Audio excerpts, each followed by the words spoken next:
আল্লাহ রাব্বুল আলামিন বলে এই দুই রাস্তার মধ্যে যারা বুদ্ধিমান, যাদের মেধা ভালো, যাদের বুদ্ধি ভালো, ওরা ভালো রাস্তায় চলে, আর যাদের মেধা শক্তি কম ওরা দুনিয়ার পিছনে দৌড়ায়। এই পৃথিবীর জমিনে মানুষ দুই দলে বিভক্ত। একদল হলো হিজবুল্লাহ, আল্লাহর দল, আরেক দল হলো হিজবুশ শয়তান, শয়তানের দল। যারা আল্লাহর দল, আল্লাহ বলে তাদের সম্মান বেশি, তাদের মর্যাদা বেশি। আর যারা হিজবুশ শয়তান, যারা শয়তানের দল, ওরা দুনিয়া চায়, ওরা আল্লাহকে চায় না, ওরা দুনিয়া তলব করে। আল্লাহ রাব্বুল আলামিন বলে যারা দুনিয়া তলব করে, দুনিয়া চায়, ওরা দুনিয়া পায় না।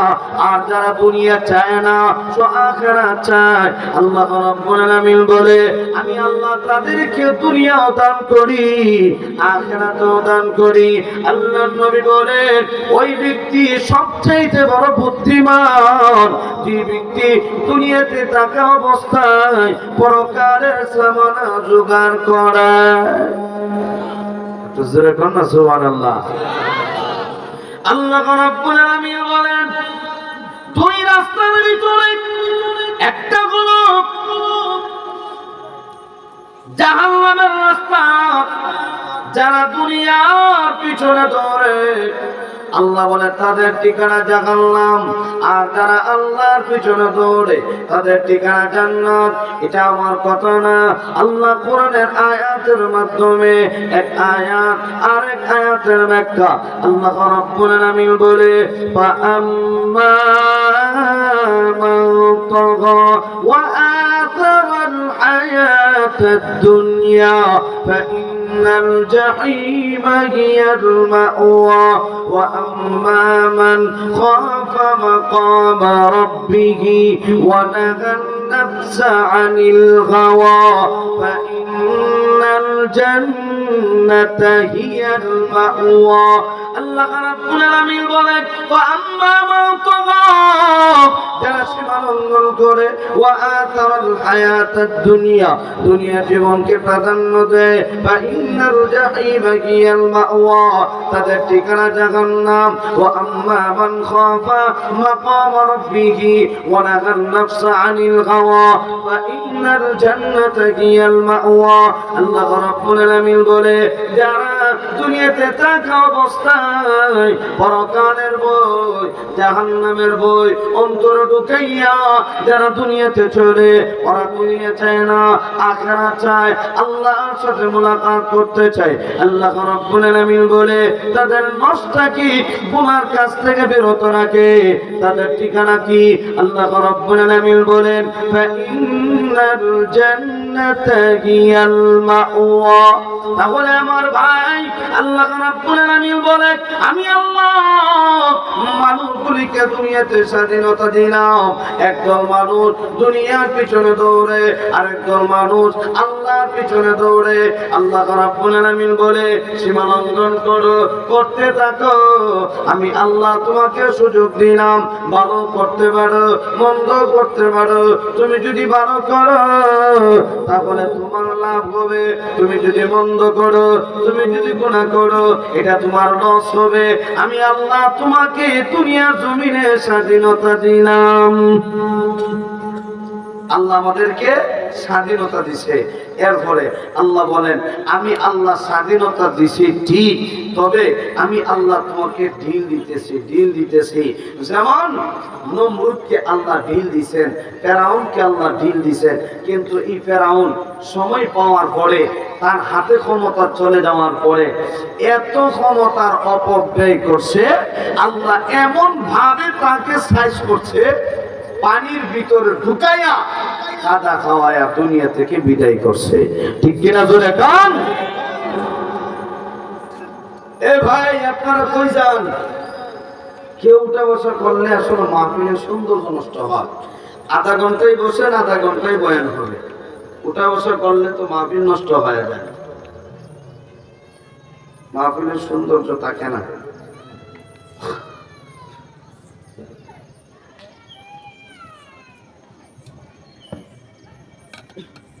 নমরুদ আল্লাহ আল্লাহর সাথে এমন ভাবে ধোঁকাবাজি করছে, সীমা লঙ্ঘন করছে, আল্লাহ এমন ভাবে তার সাইজ করছে। দেখেন কি সুন্দর সাইজ করে।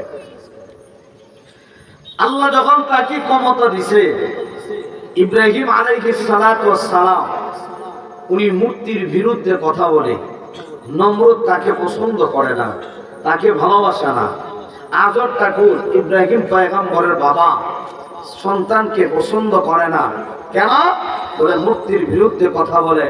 আল্লাহ রাব্বুল আলামিন বলেন, وَإِذِ ابْتَلَى إِبْرَاهِيمَ رَبُّهُ بِكَلِمَاتٍ فَأَتَمَّهُنَّ।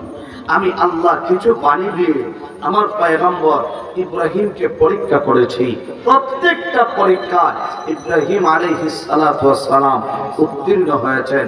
আমার আল্লাহ ইব্রাহিম নবীকে প্রমোশন দিয়েছিলেন, পরীক্ষায় উত্তীর্ণ করেছিলেন। শুধু তা না, ইব্রাহিম আলাইহিস সালাতু ওয়াস সালাম যখন মূর্তির বিরুদ্ধে কথা বলে, নমরুদ এবং তার বাহিনী পরামর্শ করে, সিদ্ধান্ত করে কি করা যায়। এক পর্যায়ে পরামর্শ আসলো যে ইব্রাহিমকে আগুনের মধ্যে জ্বালাইয়া দাও। এই সিদ্ধান্ত নিয়ে 4 মাইল এরিয়া নিয়ে, মাইল বুঝেননি, মাইল 4 মাইল, 1.5 কিলো 1 মাইল, কয় কিলো 1 মাইল, 4 মাইল এরিয়া নিয়ে বিশাল আগুন ধরাইছে। তাহলে কি পরিমাণ এরিয়া নিয়ে আগুন ধরাইল? বিশাল আগুন। তাফসীরের কিতাবে লেখা হয় এত বিশাল অগ্নিকুণ্ড তৈরি করছে, উপর দিয়ে একটা পাখি উড়াল দিয়ে যাইতে পারে না। এই আগুনের তাপের পাওয়ারে নিচে চলে পড়ে ছারখার হয়ে যায়। এত পাওয়ার আগুনের। শেষ পর্যন্ত ইব্রাহিম নবীকে আগুনে নিক্ষেপ করবে। এখন কিভাবে ফেলে দেওয়া হয়, তাকে কিভাবে ফালবো, পরামর্শে বসলো। শয়তান মুরব্বি সেজে তাদেরকে পরামর্শ দিল, দেখো ইব্রাহিমকে চরকিতে উঠাইয়া আগুনে নিক্ষেপ করে ফেলে দাও, তাও উলঙ্গ করে ফেলে দাও। শয়তানের বুদ্ধি দিয়ে মুরব্বি চলে গেছে।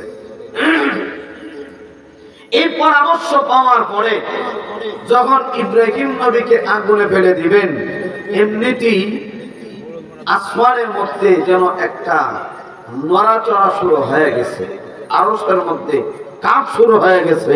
ফেরেশতারা চিৎকার শুরু করে দিল, আল্লাহ আপনার খলিল বন্ধুকে এই মুহূর্তে আগুনে নিক্ষেপ করতেছে, আল্লাহ তুমি উদ্ধার করো, না হয় আমাদেরকে একটু সুযোগ দাও, আপনার বন্ধুকে একটু সাহায্য করি।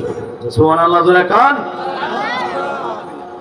আল্লাহ রাব্বুল আলামিন বলেন, ও জিবরাইল যাও আমার বন্ধুকে সাহায্য করো, দেখো আমার বন্ধু তোমার সাহায্য নেই কিনা। জিবরাইল আগমন করছে, ও ইব্রাহিম খলিলুল্লাহ আপনি যদি চান আমি আপনাকে আগুন থেকে উদ্ধার করে দিব, আমাকে যদি অনুমতি দেন। ইব্রাহিম নবী বলেন, ও জিবরাইল তুমি যে আসছো আমাকে সাহায্য করার জন্য, আগুন থেকে হেফাজত করবে, যার হুকুম নিয়ে আসছো সেই আল্লাহ কি দেখে না আমি ইব্রাহিম পয়গম্বর এই মুহূর্তে আগুনে পড়ে যাব? অতএব তুমি কেন সাহায্য করবা? সাহায্য যদি করতে হয় আমার আল্লাহ সাহায্য করবে, তোমার সাহায্যের কোনো প্রয়োজন নেই। একে একে করে মিকাইল নাযিল হয়ে গেল, ও ইব্রাহিম পয়গম্বর আপনি যদি চান আমরা আপনাকে সাহায্য করব। ইব্রাহিম পয়গম্বর বলে, না না তোমাদের কোনো সাহায্য লাগবে না। মিকাইল যখন আসে, না না তোমাদের কোনো সাহায্য আমার প্রয়োজন নাই। যে আল্লাহর জন্য আমি আগুনে ঝাঁপ দিব, যে আল্লাহর জন্য আমার জীবনকে কোরবানি দিব, সেই আল্লাহ যদি আমাকে সাহায্য করে তাহলে চলবে, তোমাদের সাহায্যের আমার কোনো প্রয়োজন নাই। আমি আল্লাহকে রাজি খুশি করার জন্য আগুনে ঝাঁপ দিব। আমার আল্লাহ যদি আমার প্রতি খুশি হয় হয় তাহলে আল্লাহ সাহায্য করবে। আর যদি আল্লাহ মনে করে আমি এইভাবে আগুনে চাপ দিলে আমার বন্ধু আমার আল্লাহ পছন্দ করে, তাহলে আমি আমার জীবনটা আগুনের মধ্যে বিলীন করে দেব। ইব্রাহিম আলাইহিস সালাম যখন আগুনের মধ্যে চাপ দিলেন, আমার আল্লাহ আগুনকে ডাক দিয়ে বলে, ওরে আগুন, আমার পয়গম্বর ইব্রাহিমের জন্য তুমি শীতল হয়ে যাও, এয়ার কন্ডিশন হয়ে যাও, ফুলের বাগানে পরিণত হয়ে যাও। আল্লাহ ডাক দিয়ে কয়, قلنا يا نار كوني بردا وسلاما على إبراهيم। আল্লাহ ডাক দিয়া কয়, ইয়া নার, ও আগুন, কুনি বারদাও ওয়া সালামান আলা ইব্রাহিম, আমার বন্ধুর জন্য তুমি শীতল হয়ে যাও, ঠান্ডা হয়ে যাও, এয়ার কন্ডিশন হয়ে যাও। ইব্রাহিম পয়গম্বর যে আগুনে চাপ দিলেন, এই আগুন আর আগুন রইল না, ফুলের বাগানে পরিণত হয়ে গেছে। তাফসীরের কিতাবের ভিতরে লেখা হয়, যখন আগুন একেবারে শেষ, এমনি তাকায়া দেখে ইব্রাহিম পয়গম্বর আগুনের ভিতর থেকে বের হয়ে আসতেছে। নমরুদের মাথা গরম হয়ে গেল, বুঝতে পারলাম না এত বিশাল বড় এরিয়া নিয়ে আগুন ধরাইলাম ইব্রাহিমকে জ্বালানোর জন্য, কেন আগুন ইব্রাহিমকে জ্বালাইল না? তাফসীরে মাযহারির ভিতরে মুফাসসির তাফসীরের কিতাবের ভিতরে লিখে, এবার নমরুদ আগুনকে ডাক দেয়া কয়, এ আগুন, তোমার কি পাওয়ার নাই? তোমার কি পাওয়ারলেস হয়ে গেছে? তুমি কেন ইব্রাহিমকে জ্বালাইতে পারো না? আমার আল্লাহ তখন আগুনের জবান খুলে দিয়েছে। সুবহানাল্লাহ, বুঝেননি আপনারা? আর জোরে কান, আর একটু মহব্বতে বলেন, আমার আল্লাহ আগুনের জবান খুলে দিয়েছে।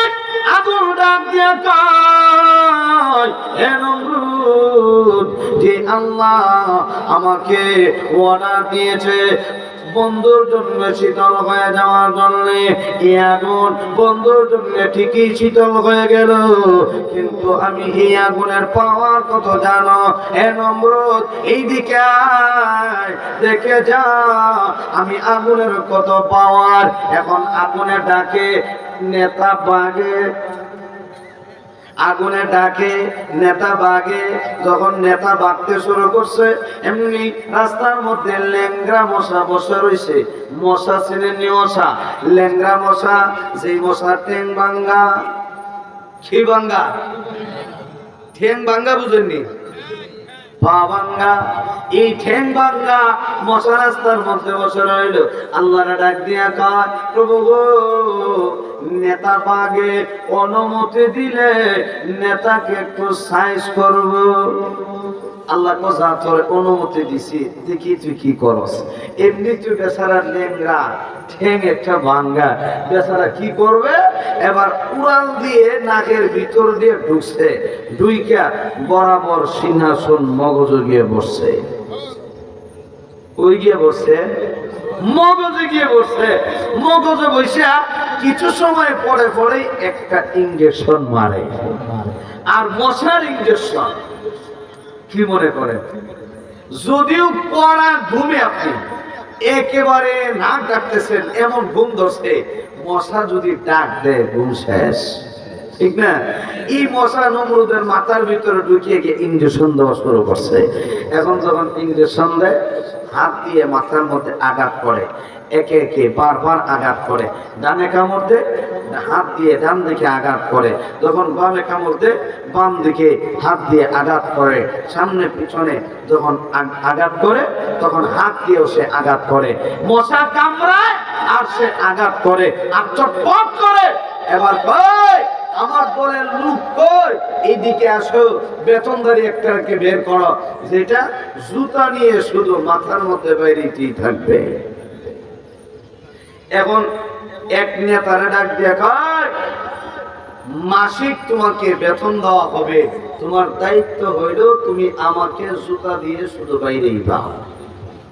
কি দিয়ে বাইরেব? জুতা দিয়া। জুতা বড় দামি জিনিস না? হ্যাঁ, জুতা কি দামি জিনিস। নমরুদের কাজ জুতা দিয়ে বাড়ি দিবে, বাড়ি দিলে বড় আরাম লাগে। এখন জুতা দিয়ে চতুর্দিকে শুধু বাইরে। জুতার বাড়ি কেয়াল লাগে? কথা বলেন না দি, জুতার বাড়ি কেয়াল লাগে? যত দামি জুতা হোক, জুতার আঘাত আর কি লাগে। নমরুদের কাজ ওর চাকরি ক্যান্সেল করো, ওর জুতার বাড়ি আমার মাথায় লাগে না, অতএব তাকে আমার কোনো প্রয়োজন নেই। এখন আরেকজনকে নিয়োগ দাও যে আমাকে আঘাত করতে পারবে, তাকে নিয়ে আসো। যখন তারে নিয়ে আসলো দ্বিতীয় লোক, এই লোকটার হাতের মধ্যে মুগুর উঠায় দিছে। মুগুর চিনেন নি আপনারা? মুগুর কোন? মুগুর। ওর হাতে মুগুর উঠায় দিয়া কয়, মশা যেই দিকে কামড় দিবে ওই দিকে মুগুর দিয়ে বাড়ি দিবে, আমি যখনই বলবো তখনই বাড়ি দিবে। লোকটা কয় ঠিক আছে, নেতার মাথার মধ্যে যদিও আমি বাড়ি দিব, তবে যদি নেতার মাথা ফাটিয়া যায় আমার চাকরি নেই। ভয় আছে না নাই? যদি ফাটিয়া যায় আসেনি, হ্যাঁ, আমার বাড়ির সামনে দিয়ে ফাটিয়া যায়, মমতা দামা ফাটিয়া যায়, কি কোন ঠিক কিনা? এবার সে কয় নেতার মাথা যদি ফাটিয়া যায় তাহলে সমস্যা, আমার চাকরি থাকবে না। এই ভয়ে মুগুর দিয়ে ডানে বামে সামনে পিছনে আঘাত করে। মশা যত সময় যায় ততই ইঞ্জেকশনের পাওয়ার আরো বাড়ায়, আরো বাড়ায়। এক পর্যায়ে এমন আঘাত দিছে, নমরুদ কয় এই বাড়িগুলি দিলে মাথায় চলবে না, এখন রেডি থাকো, আমি বলবো তুমি জুড়ে আঘাত করবা। ঠিক আছে, আপনি বলবেন আমি বাড়ি দিতে আমার সমস্যা কোথায়, আপনি বলবেন আমি আঘাত করব। যেই কালি মশা এত জোরে কামড় দিছে, নেতা দে বাড়ি, যেই কালি কইছে দে বাড়ি, এমন জোরে বাড়ি দিছে মাথা দুই টুকরা হয়ে গেল, মশাও বের হয়ে বুন করে চলে গেছে। আর আল্লাহ নেতাকে সাইজ করে ফেলেছি। যে আল্লাহ নমরুদকে জুতার বাড়ি দিয়ে মশা দিয়ে সাইজ করছেন, এ আল্লাহ এখনো চুয়াডাঙ্গাতে নাই। আরো আসতে কান, আরো জোরে কান। আল্লাহ সব জায়গায়। এই জন্য আমার ভাই, আল্লাহ বলেন আমি আল্লাহর যে কত পাওয়ার, নমরুদকে সাইজ করছি শুধুমাত্র একটা মশা দিয়ে। কি দিয়ে? একটা মশা দিয়ে। দেখেন আল্লাহর পাওয়ার কতটুকু। আল্লাহ রাব্বুল আলামিন বলেন, ও পৃথিবীর মানুষ, তোমরা যে চার কারণে একজন আরেকজনকে ভয় পাও, এর ভিতরে এক নাম্বার কইল যার ক্ষমতা বেশি লোকে তারা ভয় পায়। আমি আল্লাহর ক্ষমতা বেশি, শুধু তা না, আমি আল্লাহর সৈনিক বেশি, অস্ত্র বেশি, অর্থ সম্পদ বেশি। আল্লাহর সৈনিক কেমন বেশি জানো? এই পৃথিবীর জমিনে এই যে পোকাগুলি উঠতেছে, এই পোকাও আল্লাহর এক প্রকারের সৈনিক। এই যে ভেঙ্গুর আছে, ভেঙ্গুর, এইগুলিও আল্লাহর এক প্রকারের সৈনিক। মশা আল্লাহর এক প্রকারের সৈনিক। পিপিলিকা আছে, এই পিপিলিকাও আল্লাহর এক প্রকারের সৈনিক। আল্লাহ রাব্বুল আলামিন বলে, কোন নেতাকে যদি আমি সাইজ করতে হয় তাহলে একটা মশা দিয়ে সাইজ করতে পারি, একটা পিপিলিকা দিয়ে সাইজ করতে পারি। অতএব বান্দারে, আমি আল্লাহর সামনে বাহাদুরি করার জন্য আসবো না, কারণ আমি আল্লাহর ক্ষমতা বেশি, আমি আল্লাহর সৈনিক বেশি। এ বাবা, বাইতুল্লাহ কার ঘর? আরো জোরে বলেন। আল্লাহ রাব্বুল আলামিন বলে, হাবিব আমার, যে বাইতুল্লাহ আল্লাহর ঘর, ওই আল্লাহর ঘর ভাঙ্গার জন্য বস্তি বাহিনী এসেছিল। বস্তি বাহিনী আবরাহা তার বাহিনী নিয়ে আল্লাহর ঘর ভাঙ্গার জন্য যখন আসছিল, আল্লাহ রাব্বুল আলামিন বলেন, নবী গো, আমি আল্লাহ আমার এক প্রকার সৈনিক দিয়া আমি আল্লাহর ঘর আমি আল্লাহ হেফাজত করেছি। কেমন ভাবে হেফাজত করলাম এটা আমার কথা না, আল্লাহ সূরা নাযিল করে জানায়া দেয়। আল্লাহ রাব্বুল আলামিন বলে, আলাম তারা কাইফা ফাআলা রাব্বুকা বিআসহাবিল ফিল আলাম ইয়াজআল কাইদাহুম ফি তাকনীল ওয়া আরসালা আলাইহিম তায়রান আবাবিল তারমিহিম বিহিজারাতিন মিন সিজিল ফাজআলাহুম কা'আসফিন মাকুল। আল্লাহ রাব্বুল আলামিন বলে, নবী আমার, আলাম তারা, আপনি কি দেখলেন কাইফা ফাআলা রাব্বুকা বিআসহাবিল ফিল, আপনার রব হস্তি বাহিনীর সাথে কেমন ভাবে আচরণ করলো। আলাম ইয়াজআল কাইদাহুম ফি তাদনীল, বন্ধু গো, আমি আল্লাহ তাদের কৌশল ব্যক্ত করে দিলাম। শুধু কৌশল ব্যক্ত করে দিলাম তা না, আমি আল্লাহ তাদেরকে সাইজ করার জন্য আমি আল্লাহর এক প্রকারের সৈনিক পাঠায় দিলাম। ওয়া আরসালা আলাইহিম তায়রান আবাবিল, আমি আল্লাহ আবাবিল পাখিগুলিকে পাঠায় দিলাম। যাও যাও ওই পাখিকে ধ্বংস করে দাও। আবাবিল পাখি আমার আল্লাহ পাঠায় দিলেন, তাদেরকে খালি হাতে পাঠায় দিলেন না, আমার আল্লাহ অস্ত্র দিয়ে পাঠাইলেন। এমন দামি অস্ত্র, ছোট ছোট অস্ত্র, ছোট ছোট পাথর, যে পাথরের এত পাওয়ার তাফসীরের কিতাবের ভিতরে লেখা হয়। এই পাথরটার মধ্যে প্রত্যেকটা বেঈমান কাফেরের নাম লেখা ছিল।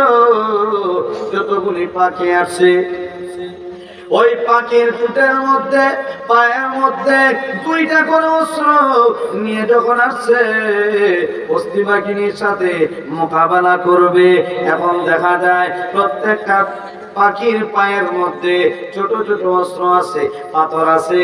এই পাথরগুলির মধ্যে প্রত্যেকটা বেঈমান কাফেরের নাম লেখা আছে। যে কাফেরের নাম লেখা ওই পাথরটা সেই কাফের উপরে গিয়ে পড়ে সঙ্গে সঙ্গে দুনিয়া থেকে বিদায় হয়ে যায়। আমার আল্লাহ বলে, নবী গো, তারমিহিম বিহিজারাতিন মিন সিজিল, আমি আল্লাহ এত দামি অস্ত্র দিয়ে পাঠাইলাম। এই অস্ত্রগুলি তাদেরকে দুনিয়া থেকে ধ্বংস করে দিল। শুধু তা না, আল্লাহ রাব্বুল আলামিন বলে, হাবিব আমার, আমি আল্লাহ আমার ঘর হেফাজত করেছি। আমি আল্লাহর এক প্রকার সৈনিকের মাধ্যমে, যে সৈনিক দিয়া আমি আল্লাহ আমার নিজের ঘরকে হেফাজত করেছি। শুধু তা না, আমি আল্লাহ অস্ত্র দিয়ে পাঠাইয়া দিলাম। তাহলে বোঝা গেল আল্লাহর সৈনিকের অভাব নাই, আল্লাহর অস্ত্রের অভাব নাই। চতুর্থ নম্বর, আল্লাহ রাব্বুল আলামিন বলে, বান্দারে, আমি আল্লাহ অর্থ সম্পদের অভাব নাই। আপনারা যে জমিনে বসে আছেন এই জমিনটা কার? আর একটু মহব্বতে আওয়াজ করে বলেন, কার? এই জমিনটা হলো আল্লাহ। আল্লাহ রাব্বুল আলামিন বলে, হে বান্দা, আমি আল্লাহর দেওয়া সম্পদ থেকে আমি আল্লাহর রাস্তায় খরচ করো। তাহলে বোঝা গেল সম্পদের মালিক আমার আল্লাহ। এই সম্পদের মালিক যদি কেউ বলে না না সম্পদের মালিক আমি, কেন বলে এটা আমার বাপ দাদার সম্পদ, আমি সম্পদের মালিক। আল্লাহ কয়, বুকারে, এই সম্পদের মূল মালিক কইলাম আমি আল্লাহ, আর এই জমিনের মালিক সাময়িক মালিক বানাইলাম তোমাদেরকে। আমরা সাময়িক মালিক, আর আমার আল্লাহ এই জমিনের মূল মালিক। কি মালিক? মূল মালিক। এই জমিনের মূল মালিক কে? আল্লাহ। এখন যদি কয় না 5 সিঁড়ির উপরে যান, ওই বড় দাদার উপরে যে এই জমিনের মালিক সে। এইভাবে যাইতে যাইতে একেবারে আদম পর্যন্ত যাবে। জমিনের মালিক কে? আরো জোরে কান। وَمِمَّا رَزَقْنَاهُمْ يُنْفِقُونَ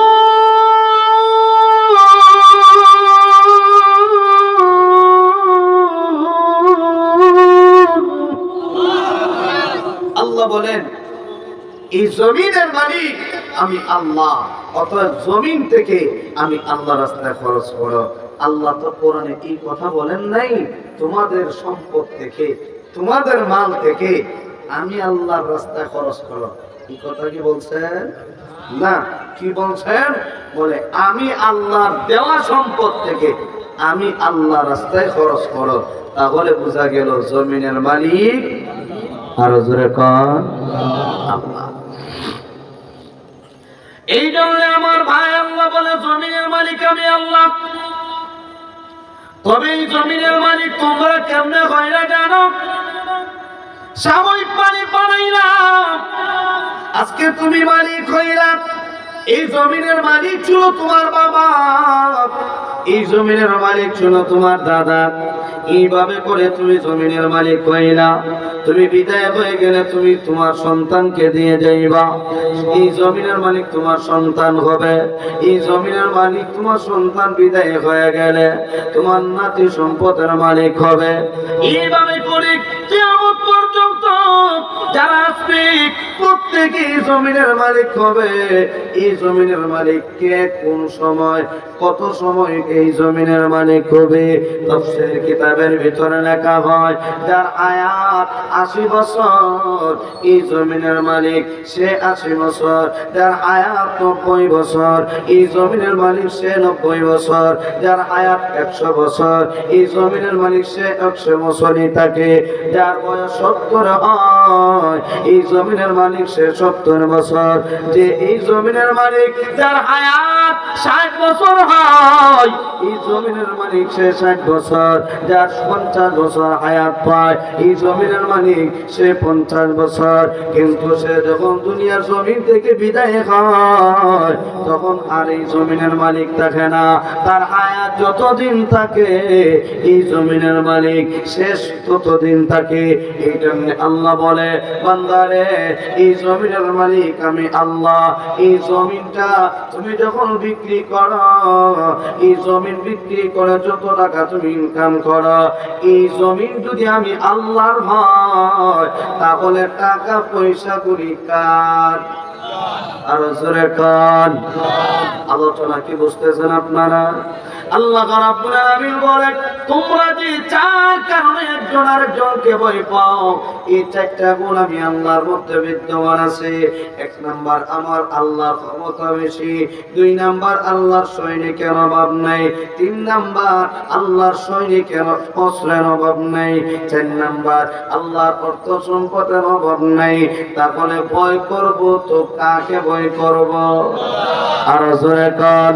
আল্লাহ বলেন ভয় করবা তো আমি আল্লাহকে ভয় করবা। দুনিয়ার মানুষগুলিকে ভয় করে কোনো লাভ নাই, কারণ এই 4টা গুণে মানুষ একজন আরেকজনকে ভয় পায়।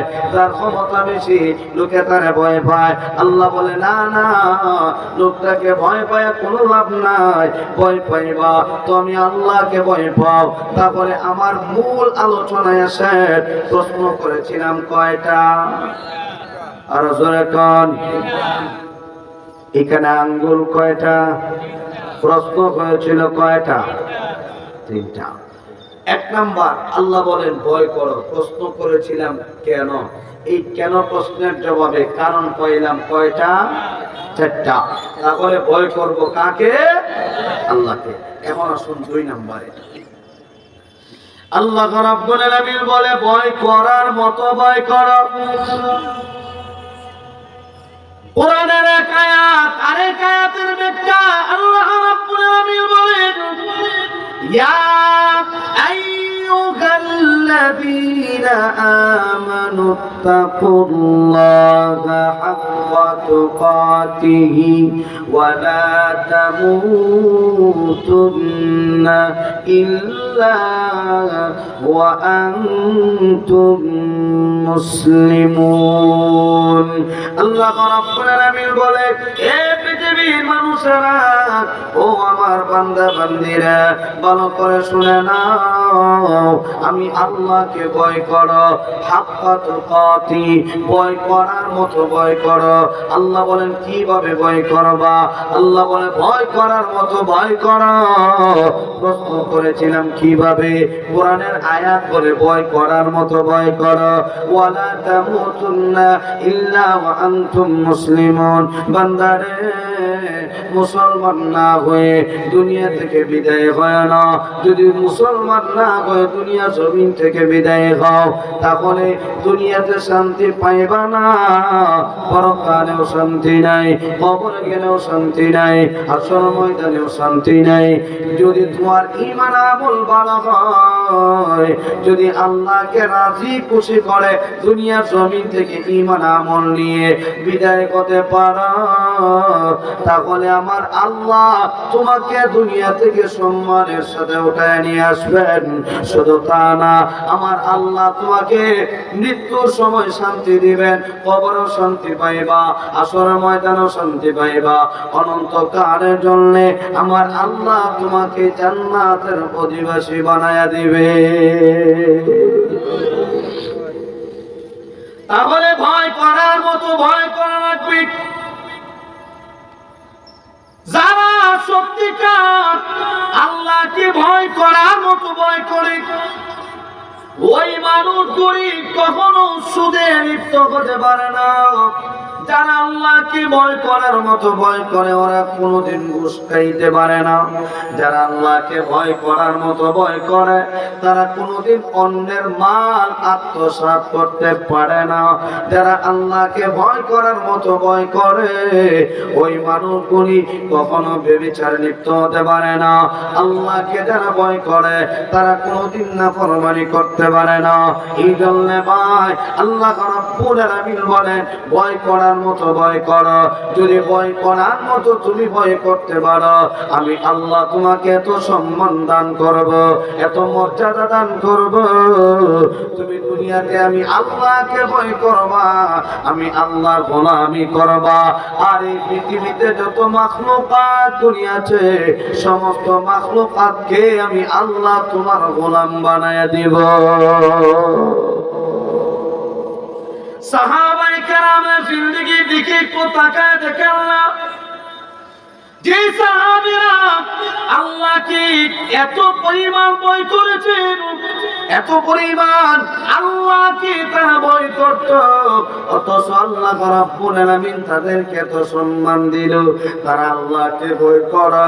আর পৃথিবীর যত মাখলুকাতগুলি আছে, সমস্ত মাখলুকাতগুলি সাহাবায়ে কেরামকে ভয় করে। সুবহানাল্লাহ। জমিন পর্যন্ত সাহাবীদের কথা শুনে,